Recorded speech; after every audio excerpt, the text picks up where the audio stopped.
Well, what is happening? Welcome to our daily Devo. I am so glad you are joining today. Let me know where you're watching from, if you've watched every single day this week. If you haven't, we've been talking about grace this week and really understanding what that means and how it applies to our life and how we can live it out and really understand it and also live it. So the first day, again, I'm going to do a super fast recap because it's super important. So grace, the first day we defined it, 100 million definitions out there. We're just going to say unmerited favor, unearned favor of God. And then each day we've been breaking down one letter of grace, kind of like an acrostic. So G has been gift. It is a gift from God for us. The R was receive. So this gift is extended to us, and now we have to choose to receive it. And then yesterday we talked about A, which is action. Grace should push us to action, to do something about it. So today, if you know how to spell grace, the letter is C. So I'm not going to tell you. It's kind of a suspense because I want to play a little game here. Go ahead and comment. See if you can guess what I'm going to say the C stands for before we get there. So story time while you're guessing what the C is. I grew up and we had this driveway. It's me and I have two younger brothers. We are each 3 years apart, so Jonathan and Josh. Love them. And we would do, I don't know if anybody else did this, let me know if you did this, but we'd have some friends over in the summers and we'd get all of our chalk out. We would ask our parents to move the cars like to the total end of the driveway, and we would draw chalk on our driveway, and we would draw this little like neighborhood. So we would each draw our own little home, and you could color coordinate and make your home as nice as it was. And then you'd take other chalk and you'd maybe have a business. We'd even like elect who the mayor was of the town. We'd all name the town together based on like all of our names put together.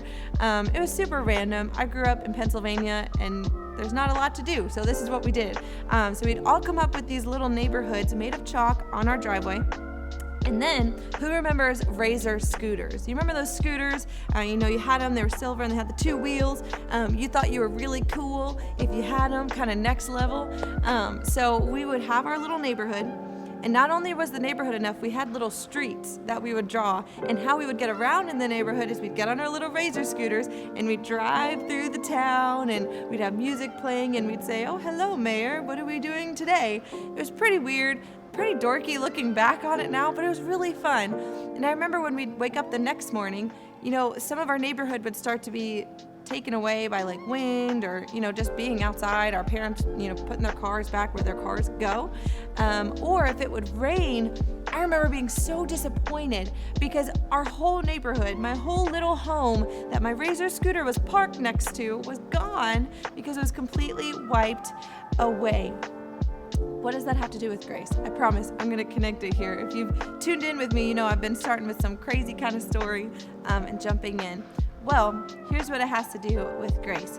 Think about your life as a blank driveway. Maybe that's a little weird for you. Let's be more realistic with chalk. Let's think of a chalkboard or a whiteboard. For me, I'm going to think driveway, but for you, think a chalkboard or a whiteboard. And when you're born, think of it as blank, okay? And then think every time you lie or cheat or do something that your parents told you not to do, or do something that was a mistake or wrong and you knew it was wrong. Think about you taking that chalk and marking it on the chalkboard, or taking that marker and putting a mark up there. Think about every single time you've ever done anything being a mark. Some of us are like, "Oh my goodness, I've got a lot of marks on my chalkboard," or "I've got a lot of things, I can't even make marks anymore." Well, that's kind of, I used to babysit a lot, and you don't really have to teach kids how to do things that are wrong. They just kind of do it. It's like human nature, say, "Hey, don't hit your sister." What are they going to do? They're going to hit your sister. "Hey, don't do that thing. Don't touch the stove." What are they going to do? They're going to touch the stove. "Don't take the cookies." I'm always going to take the cookies. I still do that. I bake now and I'll put cookies out and I'll tell John, "Hey, can you wait until they cool down?" I look over when they're done cooling and the rows are not complete. And I'm like, what just happened? I made 40, there's 35.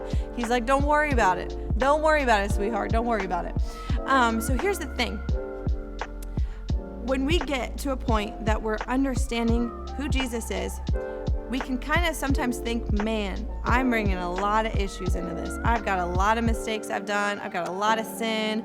I've done a lot of bad things. I've got a lot of issues. My chalkboard is completely covered in our mind." What the C stands for in grace, and I think if you really lean into this, it could really be freeing for somebody today. The C stands for clean. Grace makes us clean. Pastor Kyle, I've been going through and asking different staff members what their definition of grace is or what grace means to them. You got to leave it to Pastor Kyle. Shout out to our Heights location pastor, man. Got to leave it to him that this was his definition. No one else would have given this one but Pastor Kyle. He said, grace is like snow covering over a poop. The mess still remains, but God's grace covers it, and it is clean. His words, not mine. But the idea is that grace makes us clean. It is described as making you white as snow. It's this idea that he completely wipes your slate clean. It's like when it would rain on our driveway and our whole neighborhood would be washed away and it would look like a new driveway, completely clean. He takes this giant eraser that he now gets to hold because of the cross and because he was raised to life, and he wipes everything you've ever done away. He takes the perfect eraser of grace and makes you clean and makes you pure. Michelle Martin on staff, shout out to Michelle. She's amazing, one of our executive assistants, so great, goes to our St. Pete location. She says this: grace trumps sin. Accepting God's grace brings inner cleansing. Sometimes we think about all the things we've done and we just kind of think of the outward things, right? The things we've said or did, things that are outside of us. There's another whiteboard though, and it's all the things we carry inside. Maybe it's nothing you've done. Maybe it's a thought you had. Or maybe it's hurt that you carry. Maybe it's a word someone said over you.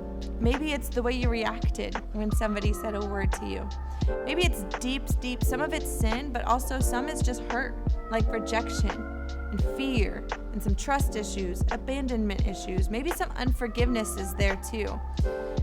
Romans 3, chapter 20, or verses 23 to 24 says this: "For all have sinned and fall short of the glory of God." All of us have messed up. It's the beautiful part about knowing if all of our whiteboards were in a room and we got to see everything, there would not be one whiteboard before Jesus that would be empty. All of us have done stuff. And now here's that next part of that verse. Here's your good news for today. All are justified freely. Now, did it say all who are church kids? Or all who are not really that bad? All who have good intentions? No. All. It doesn't matter what you walked into your relationship with God with, what you maybe are on Facebook and what you're thinking about right now. Maybe you just saw this pop up on your feed, or what quarantine has driven you to, whatever is going on. It says that all are justified freely by his grace through the redemption that came by Jesus Christ. We are now justified freely by the grace of God. I don't know about you, but that's good news for me. When I get to hold my slate and one side has all the things I've done and the other side has things that I've carried and the inner issues and inner things that are going on, and knowing that Jesus then comes in the gracious person who he is and wipes it all clean. It is brand new. It looks totally new. One of my favorite verses in the Bible is Psalm 103 verses 11 through 12. And if you need something to memorize this one. Pick something to be memorized during this quarantine. It says this: "For as high as the heavens are above the earth," that's pretty high, "so great is his love for those who fear him." Now ready for this: "As far as the east is from the west, so far has he removed our transgressions from us." When we enter this relationship with God, this gift of grace, we receive it. We want to act on it. We are clean. Because of the cross of Jesus Christ, he looks at us clean. He can make us holy. He has the ability to not see our issues. He says he removes them as far as the east is from the west. That's just an analogy to tell you it's done. It's forgotten. It's gone. All the baggage that you've carried, everything everyone said to you, all the issues that you have deep inside that you've never told anybody, God knows. And he wipes you clean, pure, completely new. It's good news for somebody today.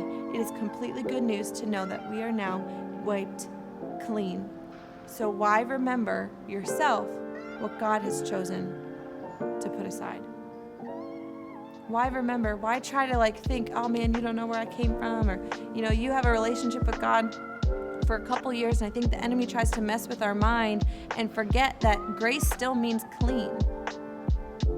He's not gonna, be able to bring something up. That old mark that you put on that whiteboard, that old thing you did, that old thought you had, that old relationship you were in, it's wiped clean. And he tries to remind you. But if you look at, I wish I had a whiteboard, because just to show you, it's clean. Don't try to remember where all your marks were and all your brokenness and all your issues. I'm gonna tell you the marks that matter.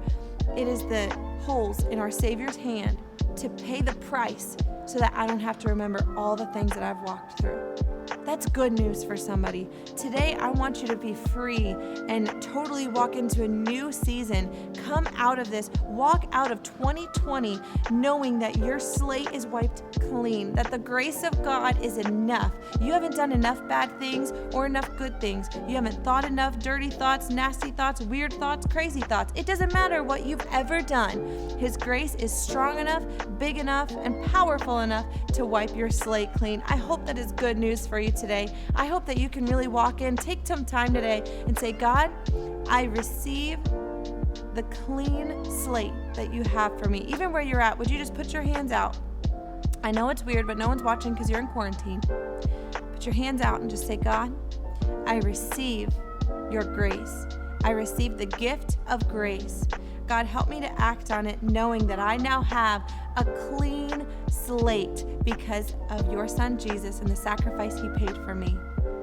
Help me walk in the freedom, knowing that I am free from my past and free from my issues. And help me walk into the rest of my day and the rest of my days in the strength and purity that comes with grace. I hope that's good news for you today. What's even better news is we've still got one more aspect of grace that we're going to talk about tomorrow. So I hope you join us. Love you guys. We'll see you tomorrow.